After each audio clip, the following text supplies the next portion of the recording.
是谁？我在哪儿？想起来了，末世第7年，红潮吞了大半个太平洋。我是海洋生物学博士，离救世蓝藻量产只差最后一组现场数据。实验舱爆炸的前1秒，我在这具身体里睁了眼。1993年，沿海渔村，原主同名同姓。10分钟前在防波达被堂妹当面抢婚，争执中不小心失足落水，轻微失温，必须立刻更换干衣物并补充高热量食物，否则有休克风险。从末世红潮里捡回来的命，不至于死在1993年的一个浪头上。开局够烂，但末世教过我2条铁律：第一，活命靠实力；第二，堂姐，你终于醒了，吓死我了！你就算气要祖哥退婚，也不能想不开跳海寻死啊！海燕，强扭的瓜不甜。既然你成全我和珍珠，我也不会亏待你。退婚的事，我会补偿你家10斤棒子面。这是苏海燕，以前那个软柿子。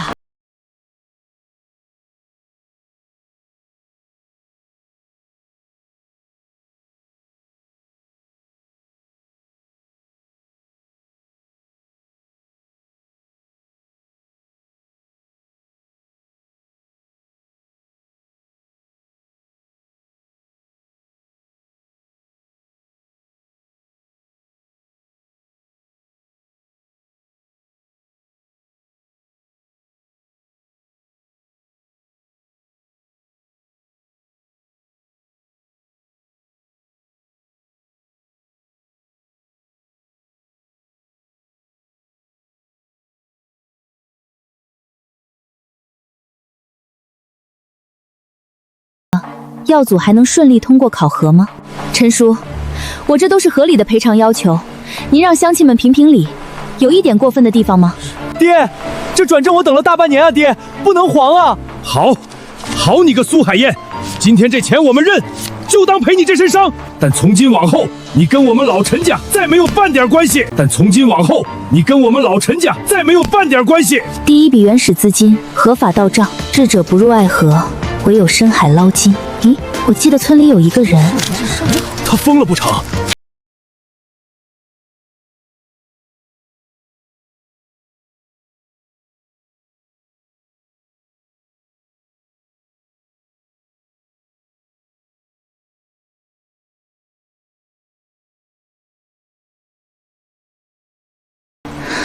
在海洋生物学里，这种只会在浅滩国造的寄居蟹，连被列为研究样本的资格都没有。极其夸张的肌群分布意味着恐怖的绞盘拉力，深邃的胸腔证明它能在水下无氧憋气5分钟绝非虚言。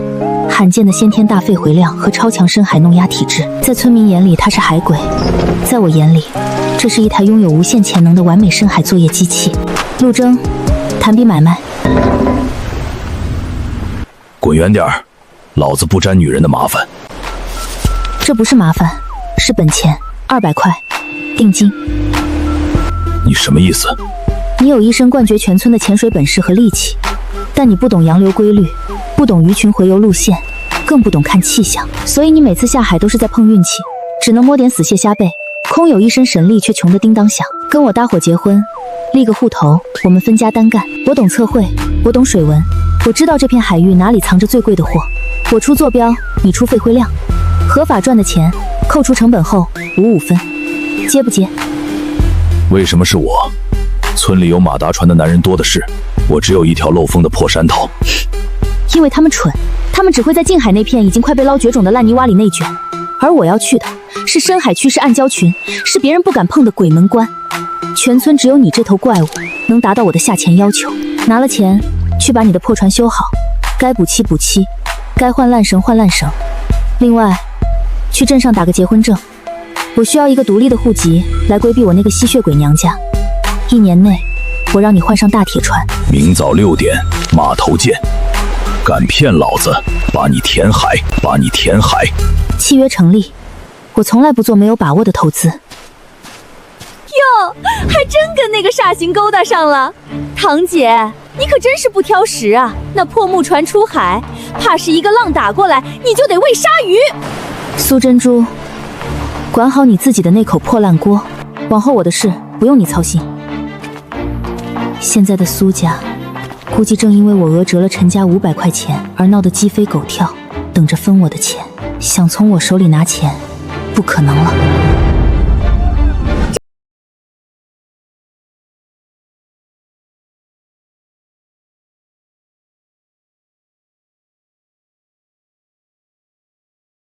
连村长都敢威胁。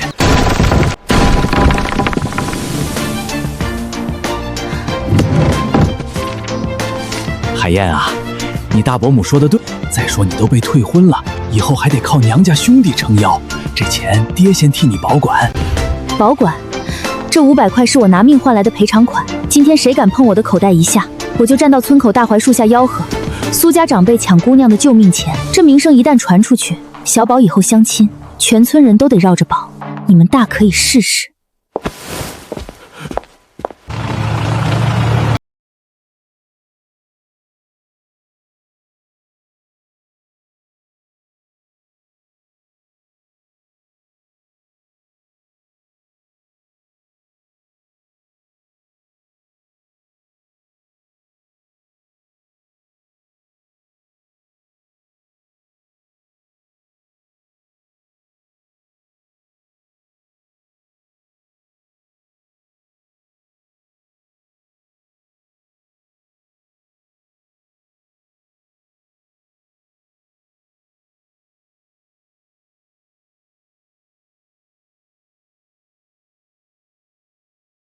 是早点认命，找个安分人家嫁了吧。你们2个只会靠父母的触宠，有意思吗？这根绳子不仅不是用来上吊的，而是让你们知道我能用这根绳把你们甩多远。让开，别挡着我！疯子，我看你和那个海鬼怎么死在海里！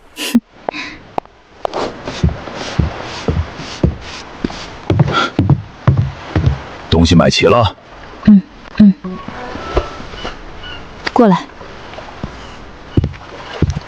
我们村的地形属于半封闭式海湾，近海的资源已经被陈耀祖这种开着机动船的蠢货们用绝户网捞得差不多了，所以我们的第一个目标不能再常规渔区。这里是鬼门礁，底下全是暗流和锋利的礁石，连机动船都不敢靠近。你让我去那里找死？别人去是找死，你去是捞金。鬼门礁之所以危险，是因为水下30米处有一条冷暖洋流的交汇带，形成了强烈的漩涡吸力。但我算过了，明天农历15是大潮日，上午9点15到9点40分之间，潮汐引力会短暂抵消漩涡的吸力，那里会形成一个长达25分钟的静水盲区。那里因为没人敢去，所以海底保存着最原始、最极品的生态系统，别人下不去，但你可以。你的肺毁量和抗压体质足够在25分钟内完成3次无氧深潜。我会在水面上用这根绳子给你做物理滑轮牵引，保证你精准出水。明天早上6点准时开船。合作愉快，去领证吧。合法夫妻的名义能省掉很多不必要的麻烦。走。到底是有机动船啊！这马力去近海抢网位，绝对是头一份。可不是嘛！耀祖今天带着他堂兄弟几个，指不定又能拉回几百斤巴浪鱼呢。舵手，把船再压近些。哟，海燕，昨天看你拿钱的硬气劲儿，我还以为你要包远洋大船呢。就做这破烂玩意儿出海，当心一个浪打过来，连人带船都散了架。耀祖哥，你管他们干嘛？人家现在可是领了证的合法夫妻，就算死在海里，那也是作对同命鸳鸯啊！单缸15马力柴油机，噪音大，油耗高，而且螺旋桨叶片吃水太浅。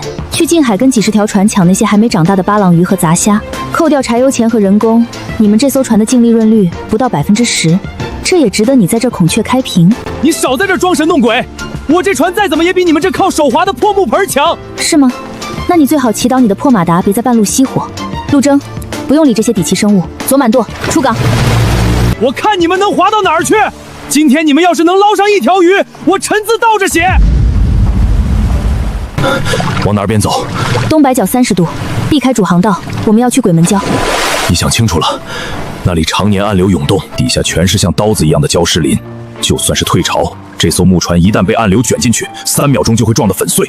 你说的对，那是常规情况下的鬼门礁，但今天不一样。现在是早上7点40分，表层水温26.5度，洋流正在向东北方聚集，我们的船不需要深入腹地，只需要停靠在鬼门礁外围西北侧的一处回旋进水库，那里是两股航流对窗形成的风暴眼，绝对安全。你唯一要面对的是水下深潜的抗压，敢不敢？老子这辈子还没怕过海。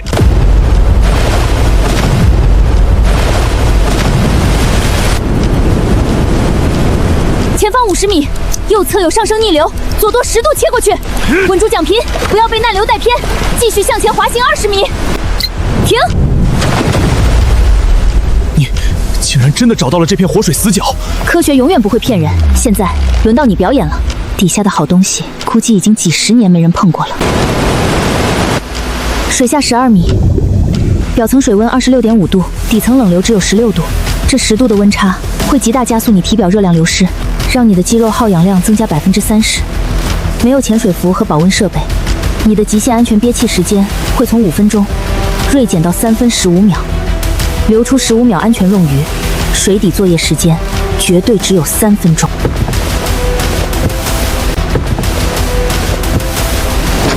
3分钟足够老子把底下的石头都翻一遍了。记住，2分30秒我会猛拽3次绳子，那是最后警告。不管手里抓着多值钱的货，立刻浮水。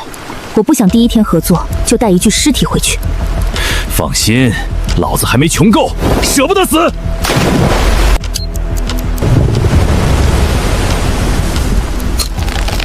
底下有货，而且是很难搞的大货。1、2、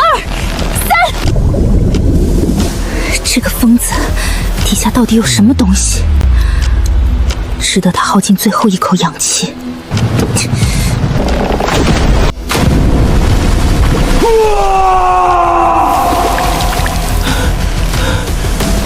拉绳子，快！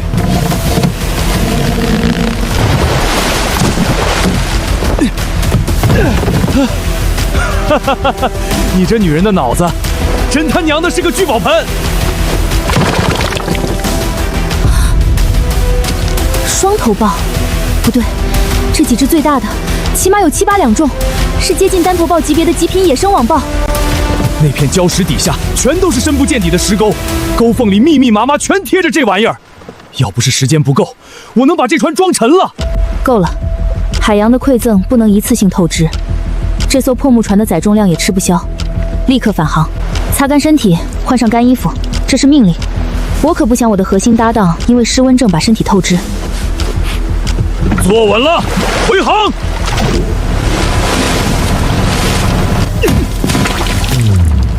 就捞这点垃圾，都是吃干饭的。他完全不知道那个被他抛弃的女人刚刚在深海完成了怎样的降维打击。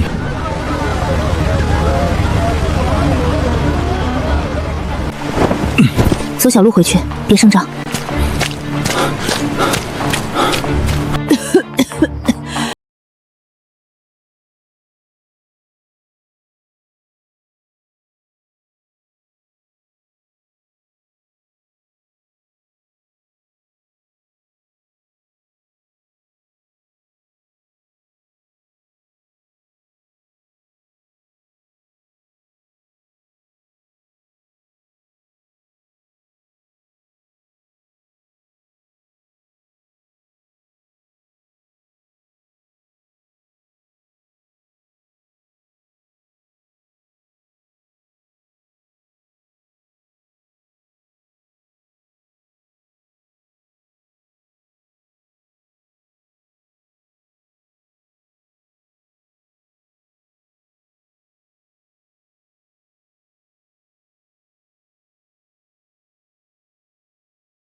可用淡水冲洗，上药包扎。今天太晚了，明早再去镇上变现。现在，立刻。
小震撼。各位叔伯婶娘，多吃点啊！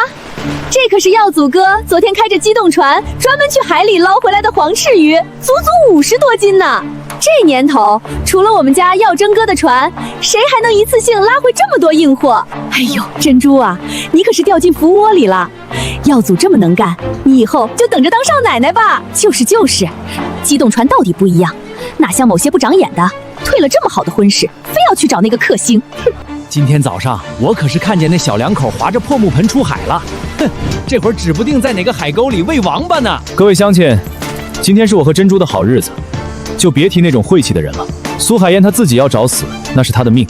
我张耀祖的船以后是要开到镇上去做大买卖的，可不收留那种只会拖后腿的笨蛋。耀祖哥说的对，堂姐她就是读书读傻了，以为跟这个蛮力怪物就能发财。这海上的规矩，哪里是她个连网都不会撒的女人能懂的？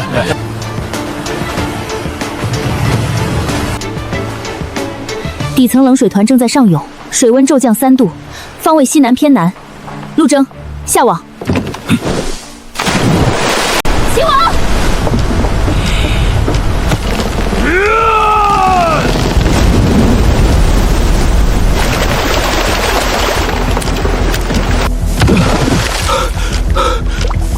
这他娘的是大黄鱼群！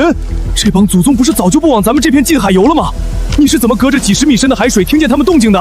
大黄鱼在繁殖期和锁食期会发出特定频率的声波，声音在水中的传播速度是空气中的4倍多。只要掌握了声学传导和洋流温差，它们在我的脑子里就相当于打着手电筒在裸奔。体力恢复了吗？恢复了就划桨，全速回村。我们那群好相亲的黄翅鱼汤估计快喝完了，该给他们加点硬菜了。哈哈哈哈！好，今天老子就让他们看看什么叫他娘的满载而归！来，耀祖，咱们爷俩走一个。以后你去了镇上渔业办，可别忘了提携叔啊！我的亲娘4舅奶奶嘞！满了，全他娘的满了！你瘸子，你发什么疯？今天是我儿子订婚的大喜日子，什么满了？鱼，大黄鱼，金子，全是金子！陆征那个海鬼和苏海燕，他们拉着一整船的大黄鱼回来了，船子都快压沉了。不可能，大黄鱼早就在这片海绝产了。就凭他们那条破木盆，连外海能捞到大黄鱼，怎么瘸子你瞎了眼了吧？我瞎没瞎？你们自己去码头看啊！走，去看看。我倒要看看那个贱人能耍出什么花招。不可能，不可能！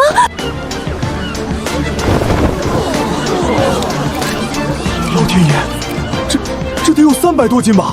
野生大黄鱼啊！青龙，镇上的收购价都涨到10块钱1斤了吧？这一船抵得上陈家那机动船干2、3年的了。怎么，订婚宴吃完了？要不要买条真正的大黄鱼回去给你们的喜宴加个硬菜？哦，我忘了，以你们的资产评级，恐怕把你们那艘单缸机动船卖了，也买不起我这一船的鱼鳞。假的，肯定是假的！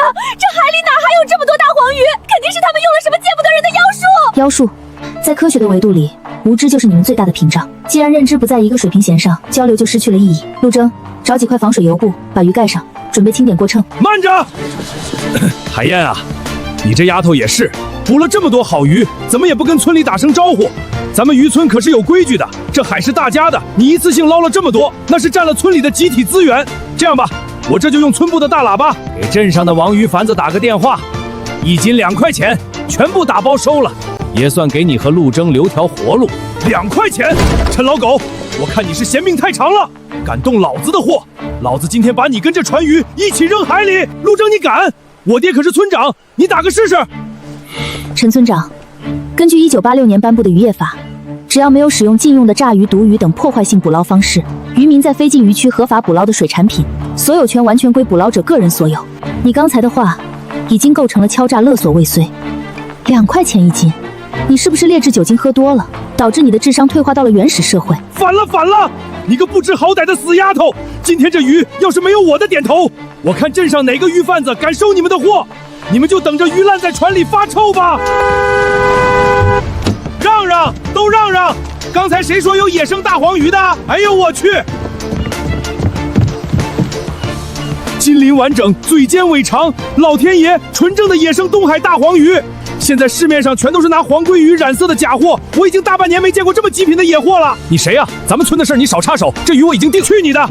我是广省来的海鲜大批发商，姓林。小娘子，这位兄弟，你们这船鱼还有那2只极品锦绣龙虾，我全包了，你们开个价。林老板是个识货的，这批野生大黄鱼一共在320斤左右，绝大部分重量超过1斤。我不需要你零秤，统货打包价1斤15块。至于那2只小青龙，1只300块，不讲价，现金交易。15块1斤，你怎么不去抢啊？你别听他忽悠，他就是个穷疯了的。好，痛快！小娘子报价懂行，而且句句都在点子上。这野生大黄鱼运到绅士的大。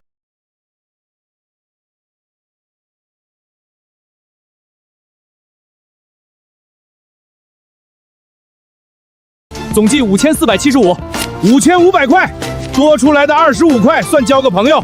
小娘子，以后有了这等硬货，随时给我打电话。常耀祖，你刚才不是说你的船以后要开到镇上去做大买卖吗？用你那50斤连没人要的黄翅鱼去做大买卖吗？带着你的未婚妻回去好好喝你们的黄翅鱼汤吧。陆征，把船拴好，去镇上。好嘞，去镇上。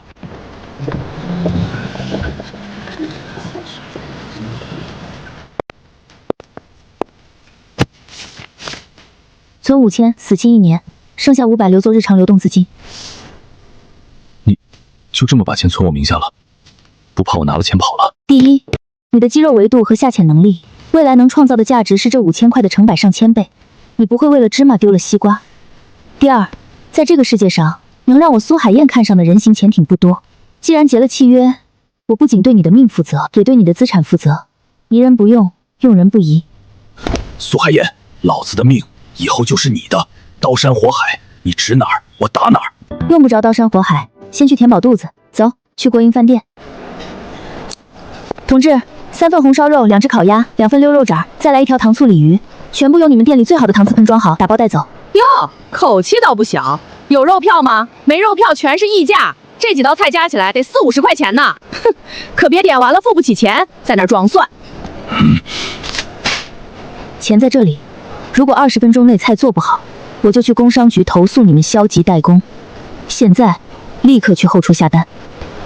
哎呦，2位老板，是我以貌取人了，您2位稍等，我这就让后厨大师傅给您先做，保证肥而不腻，量大管饱。那套藏蓝色的的确密夹克，还有那条黑色的直筒西裤，给他拿1套，再拿2双国产好球鞋。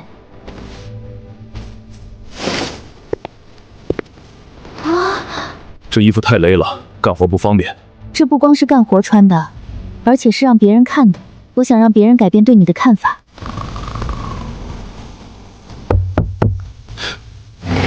师傅，去下岩村，20块，走不走？走走走，老板您请上车，保证开得又快又稳。我们坐拖拉机回去只有2块钱，花20块包着铁壳子，是不是太败家了？这不叫败家，这叫资产震慑。在渔村那种宗族势力盘根错节的熟人社会里，低调只会引来旁人的偏见和欺压。今天陈村长敢明抢我们的大黄鱼，就是因为他觉得我们在村里没有根基，所以我们要用最嚣张、最高调的方式，把我们拥有绝对实力的信号发射出去。当他们发现我们不仅能赚钱，还能做着他们这辈子都买不起的桑塔纳回村时，那些嫉妒就会变成深切的恐惧和敬畏。这就叫用魔法打败魔法的最低成本威慑论。我不懂那些大道理，反正你怎么说我就怎么干。大家别信他们，指不定那鱼是染色的呢。现在骗子可多了。我操，那是啥？小轿车？黑色的！天哪，那不是镇长视察时才做的桑塔纳吗？怎么开到咱们这穷破村子里来了？苏海燕，怎么可能是你们？你们怎么做得起桑塔纳？我的乖乖，那是国营饭店的红烧肉啊！这得买多少肉啊？香味都飘出2里地了。人家那是真赚到大钱了，连小轿车都包回来了。这排场，别说是订婚宴了，就是陈村长当年娶媳妇儿也没这么阔绰过啊！把东西拿好，奶奶和明子在家估计饿坏了，我们回家吃肉。好嘞，媳妇儿。都看什么看？吃你们的饭！征哥，今儿出海早啊，海燕嫂子早。喝口热水。这半个月，咱们靠着你找的那些近海鱼窝，又攒了2000多块钱，现在存折上有7000多了。媳妇儿，你是不是又在谋划什么大动作？7000块在村里确实能横着走，但我的目标从来不是在这个泥潭里当个富翁。我要买船，全钢壳、大马力、带冰舱的真正晚洋渔船。90年代的造船厂，一艘2手的100吨级钢壳船，起步价在5万到8万之间。我们现在的钱，连个零头都不够。你说怎么干，我就怎么干。去哪儿捞？这里，公海边缘，一处地图上没有任何标注的未知海底溶洞。根据市志记载和过去50年的水温流速推演，这片海域存在一个常年不散的冷涡流。在海洋生态链中，这种处于深海断层边缘的溶洞，往往是大型掠食性鱼类的终极巢穴。我们的目标是海中霸王——巨型深海石斑鱼王。在南方的高端水产市场和港城酒楼里，一条上百斤的巨型石斑鱼王全身是宝，石斑鱼皮和鱼扣更是天价。只要抓到一条，我们就有了买远洋渔船的门票。100斤重的巨型石斑鱼，好家伙，老子早就想会会这种海底霸王了。什么时候出发？明天凌晨3点，潮汐最平稳的时候。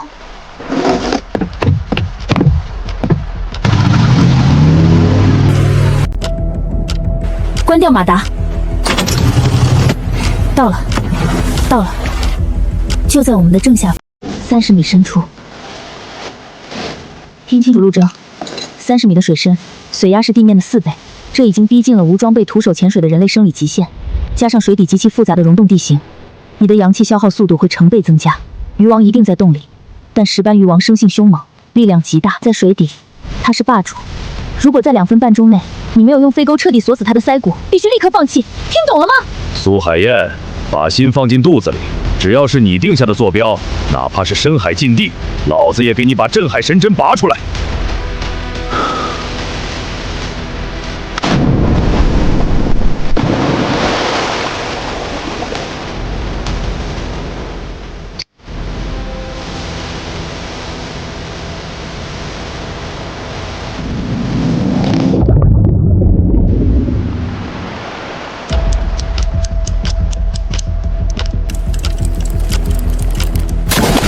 发现目标了。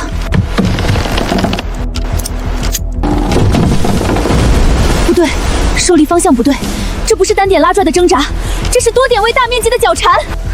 深海溶洞，废弃鬼网，那条100斤石斑鱼王不是躲在洞里，是被钢丝鬼网缠住了。陆征在锁鱼鳃的瞬间，被暗丁连人带鱼一起卷进了那张死亡天罗地网。陆征，稳住心率，降低耗氧量。我知道你听不见，但你的肌肉记忆必须给我稳住。1、2、3，放弃猎物，割断缚绳，立刻上浮，立刻上浮！哦，苏海燕看上的搭档，阎王爷爷休想收走！给我拉紧！陆之，我把物理接力点给你了，用你那非人类的肌肉，用我给你的支点，给我把那张破网撕开！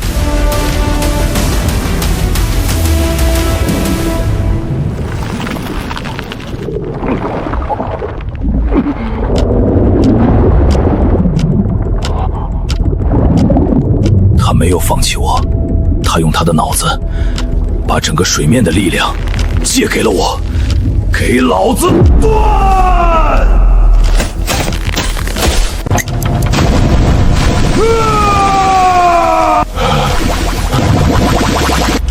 苏海燕，拉！收网！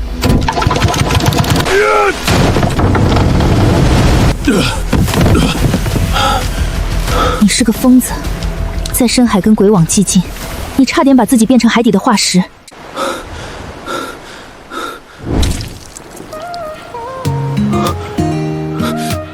你这双手是用来拿抗酸数据的。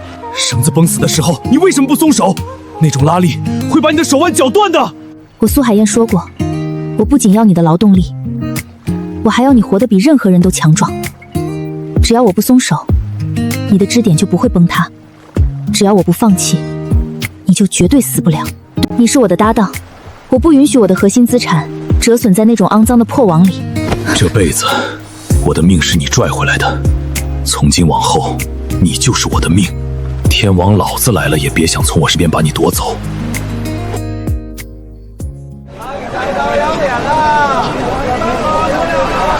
苏小娘子，你急匆匆把我从9楼叫过来，就是为了这艘破船上的货？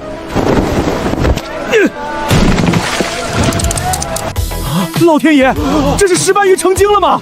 这起码有100大几十斤了吧？深海巨型石斑鱼王，这种体型的鱼王，不是早出在50年前就绝迹了吗？极品，绝世极品，鱼鳃鲜红，鱼眼清透。小娘子，你们这是抄了龙王爷的寝宫啊！165斤，这种100斤以上的野生巨型石斑鱼，在港城和深市那就是镇店之宝。它的鱼皮、鱼扣、鱼骨，全是天价的基本制品。小娘子，你们开价，只要不离谱，我倾家荡产也收了。林老板，你既然懂行，就知道100斤以上的巨型石斑鱼是1寸鱼肉1寸金。这不仅仅是一条鱼，更是你拿去南方大酒楼打响招牌、垄断高端客户的顶级社交筹码。300块1斤，整条打包，一共49500块，某个零头49000块，现金结账，概不赊欠。49000块，这能在镇上买2套最豪华的大院子。49000块，我收了。小娘子，你这不仅是懂行，你简直是在我的心尖上割肉啊！但我林某人认了，这笔买卖绝对不亏。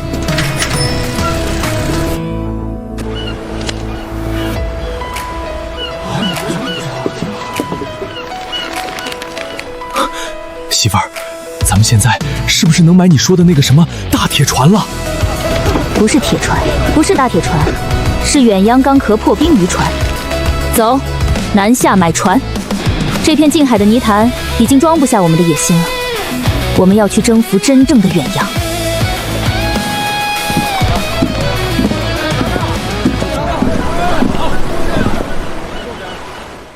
买船？我们这儿可不卖那种几米长的木头山包。哼，你们去外面的旧货市场看看吧。我要那艘停在3号干船塘的2手远洋钢壳船，总吨率200吨，吃水3.5米，配有独立制冷冰舱。那艘船的动力系统刚换过魏超的500马力涡轮增压柴油机，对吧？你一个年轻女娃娃，怎么一眼就看出了那艘船的底细？它的排气管口径和螺旋桨叶片倾斜角，匹配的就是500马力以上重型柴油机的流体力学设计。全款现金，连带船检证书和远洋捕捞许可证一起过户，5万块，马上提船。哎呦，女老板真是行家，这艘船原价造下来得10几万呢，上一任船东破产急售，5万块，这买卖我交您这个朋友了，马上办手续。媳妇儿，这铁家伙真的是咱们的了。它的抗风浪等级达到了10级，拥有2000海里的续航能力。从今天起，它就是我们征服深海的移动堡垒。陆征，这艘船的名字我来定，就叫海征号。我的海，你的征，只要艘船还在这片大海上，就没有人能拦得住我们。海征号，好，媳妇儿，老子这条命就跟这艘船一样，永远只听你一个人的指挥。热带强气旋，中心风力预计超过12级，是一场极其罕见的超强台风，路径直着我们这片海岸线。我闻到了风暴的味道。村里的避风港是个半开放结构，风力超过10级，那些木船会被浪头拍得粉碎。全速前进，在台风登陆前，先回港补界。快点儿，把烂绳系死！这可是我老陈家最值钱的命根子，要是被台风刮跑了，咱们全家都得去喝西北风。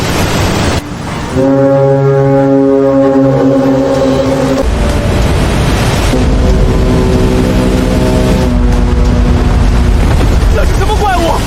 是海军的舰艇吗？你看那驾驶室外面站着的是谁？那是陆征和苏海燕啊！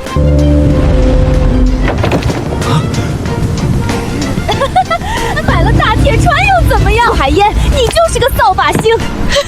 你把台风都引来了，这么大的风暴，你们的铁船只要敢停在港口，那些浪头就会把它和我们的船一起撞成一堆废铁，你们的钱马上就要打水漂了。所以说，弱者的悲哀，就在于永远只会在自己的认知泥潭里祈祷强者的陨落。陆征，燃油和淡水补接完毕没有？满载。但是媳妇儿，港口的水位正在疯狂上涨，村民们都在弃船上岸保命。咱们现在如果不抛双锚，一会儿浪头打过来就危险了。谁说我们要抛锚躲避了？不抛锚，这可是超级台风，你想干什么？自然界的灾难往往伴随着最顶级的生态馈赠。当超级台风过境时，海水的剧烈翻滚会引发强烈的涌醒流，海底沉积的营养盐被大量带到表层，会引起浮游生物的爆发式繁殖。而这种极其罕见的生态异象，会吸引一种平时极难捕捉的远洋顶级掠食者——黄鳍金枪鱼超级鱼群。他们会追逐着风暴的尾迹，来到前海索尔。我们的船抗风等级足够，我要你驾驶海征号，迎着风暴冲出防波堤。我要带你去台风的风暴眼边缘，去收割这场大自然馈赠给我们的年度终极盛宴。哈哈哈哈！好，老子就跟着你去掏龙王爷的最后倒牌。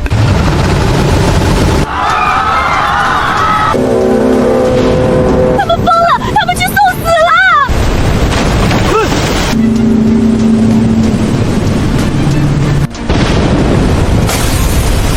滴滴，请斜角警报，横摇超过30度。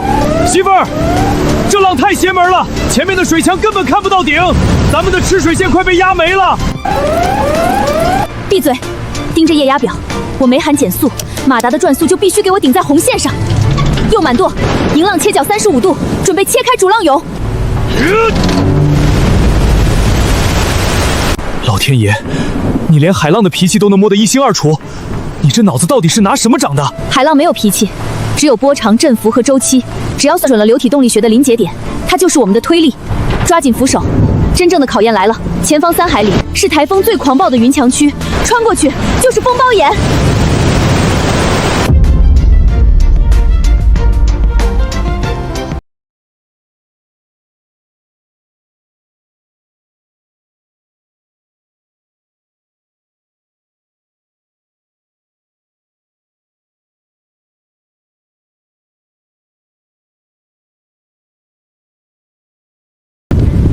媳妇儿，这水色不对劲，怎么泛着一股黄绿色？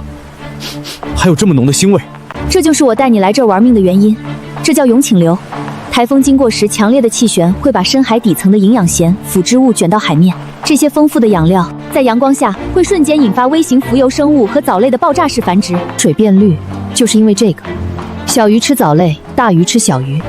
当一整条完整的食物链在几个小时内被瞬间压缩在这片狭小的避风港里，就会引来海洋中最顶级的远洋掠食者。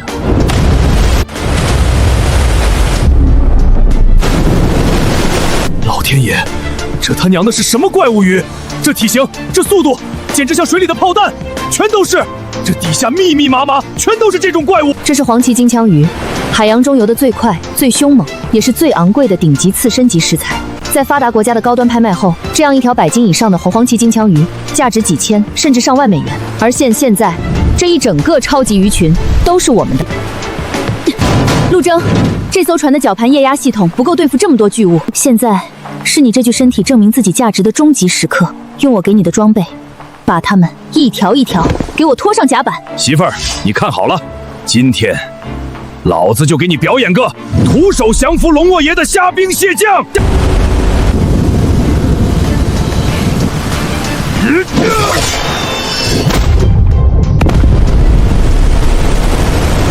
中了！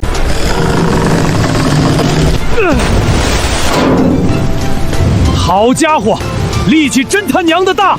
媳妇儿，启动液压绞轮，这畜生最少有200斤。陆生，放3米绳，不要跟他的第一波爆发力硬抗，利用。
见了吗？这才是真正的大买卖。你们家的事情我都听说了，你记住，心中有村民，为村民谋福利，村民才会拥戴你们。还有，去里面好好反省你的无知和贪婪吧。等我们的船队稳定下来，我要成立渔业合作社，把我的捕捞技术和销售渠道免费分享给大家，带着全村人一起发家致富，奔小康。这片海域的旧规矩以后不存在了。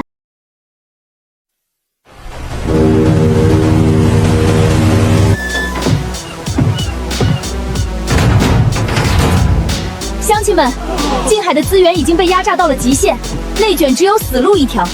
今天，我苏海燕在此正式宣布成立海征渔业合作社，愿意跟着我干的，以后不再是单打独斗的散户，而是合作社的股东。出leader的拿工分，出船的算分红，只要按我的科学规矩捕捞，我保证让下岩村家家户户在今年年底盖起小洋楼。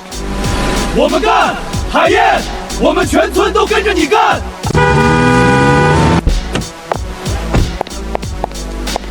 是金老板，南方沿海的水产霸王，他怎么来了？这下完了！哎呦，堂姐，这大难不死的还在这收买人心呢。